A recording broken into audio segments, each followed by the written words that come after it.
pagkalalaki, ng sexism. This strand of topics we focus on gender. Okay? So in particular, we have with us Edmark Renz T. Manayoka, a soon-to-be sophomore in electronics engineering, hails from UP Diliman's Electrical and Electronics Engineering Institute. Similar to his father, he possesses a deep passion for all things related to electronics and serves as the go-to technician within his household. Remarkably, at the tender age of 10, he successfully established his quote-unquote personal network. No kaya yan? While faced with the absence of a paternal role model, he encountered challenges as he navigated the pressures of conforming to traditional masculine ideals within his family, particularly those of his father.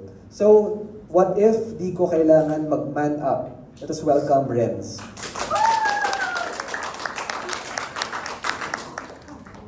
Hello everyone.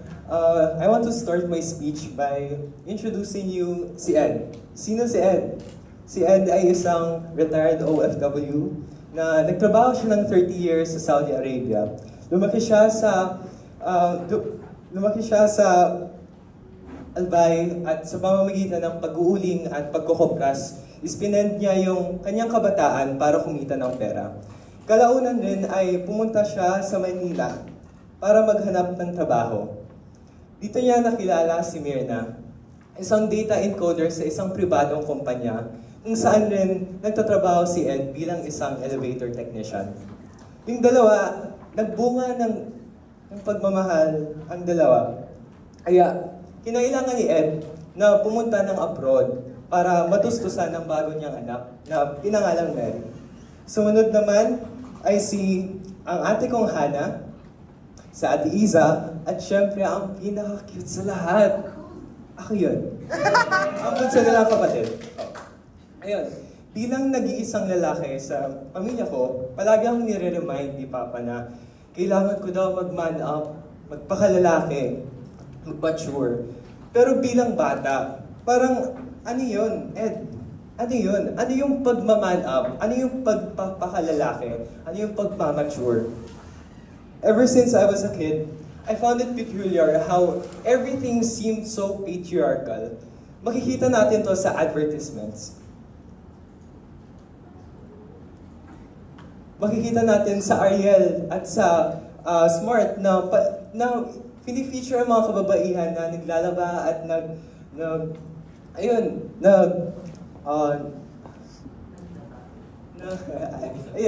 at naghuhugas. Samantalang naman sa Emperador, tampok sa lyrics yung linyahan na galing ng Pilipinas. Tapos yun, ibang klaseng talino daw. Tapos makikita din natin na pati ang mga laruan. Renz, bakit naman as innocent as toys? Bakit patriarchal sila? Makikita natin na ang mga laruan na ito ay nagper-perpetuate ng mga gender norms. Ang mga laruan ng mga kalalakihan ay often revolves around violence and aggression. Samantalang naman, sa panlabas na anyo, makikita na customary ito for girls.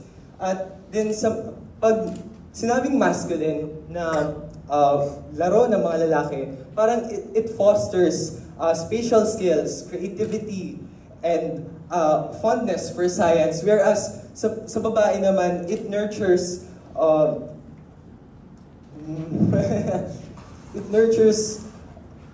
skills sa bahay. Ayun.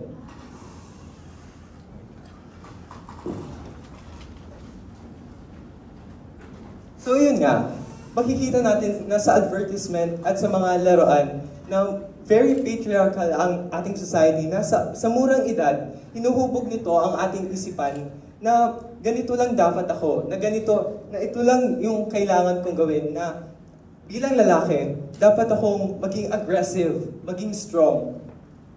Kaya naman, growing with these ideas, I conceptualized a sense of masculinity that is imposing, misogynistic, and self-harming.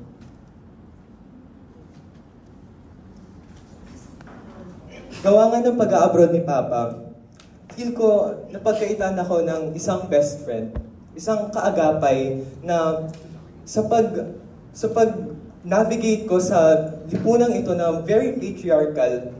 That's why as much and as hard as I can, I try to connect with him. Isa na dito yung pag-message. So, ito yung example ng pag-message ko sa kanya. So, yun, binati ko siya ng Merry Christmas. Ito yung mga grades ko, yung kinamusta ko siya. Pero, ayun, ang reply niya lang, lie. dapat maging matured na isip mo, as in, gawa mo, tumulong. So ayun, kung siguro kung magsi-speech 30 to si Ed, siguro masising ko siya. Kasi pinakawala sa lahat, wala siyang emosyon, ang stiff, hindi invitational, at ang pangit ng rhetoric.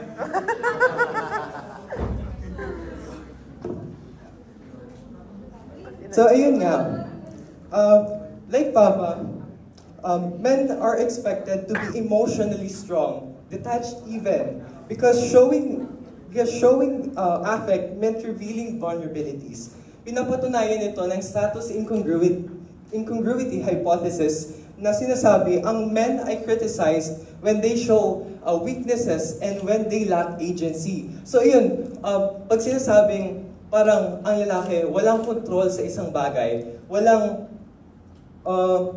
hindi niya control ang isang bagay at wala siyang kayang gawin, they are often discriminized. While sa babae naman, pag nagiging dominant sila, when they serve, when they lead, when they slay, pakikita ito sa politics, na nasisigmatize din sila. So ayun nga, sa theory na ito, men are more likely to get discriminated when they violate gender norms. So, because when women adapt masculine traits, they are praised and they are given prestige while men lose their social status.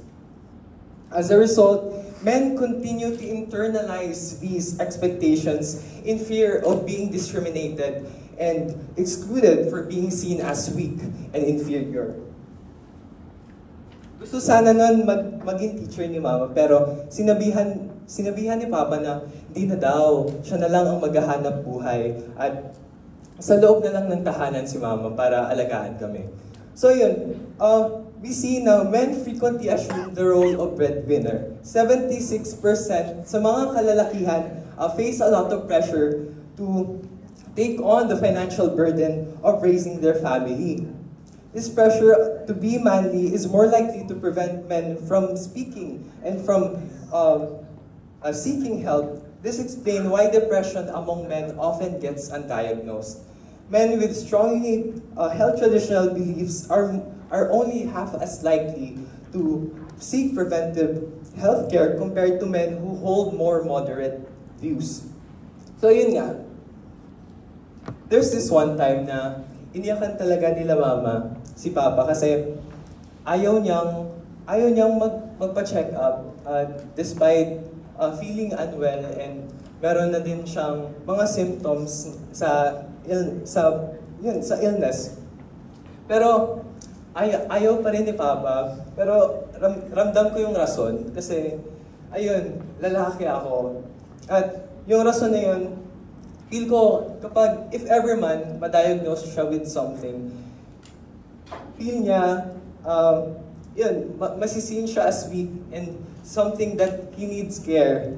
At yun nga, sa panahon na ito, yung tatlo kong ate ay sabay-sabay sila nagka-college.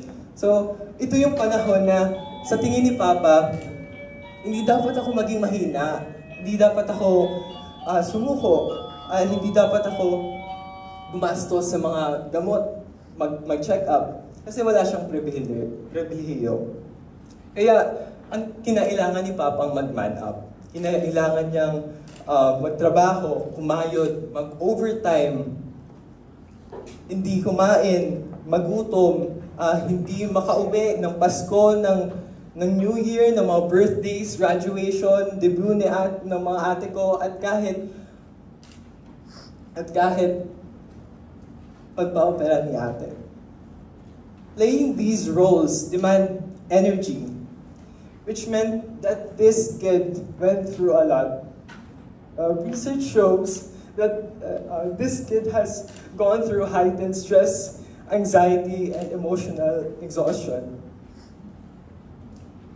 Sa kagustuhan kong matanggap at ipagmalaki ako ni Papa, ayun, nag-sports ako, nag-taekwondo, I seek for high grades, ayun, nagka-honors ako, pero yun, I seek to be conventionally masculine, pero ayun, hindi pa rin sapat eh. Ano mo naman daw yung binatbat ng grade kong 98 sa mga pinsan kong nagbabanat ng buto. Ayun, I suppress my emotions.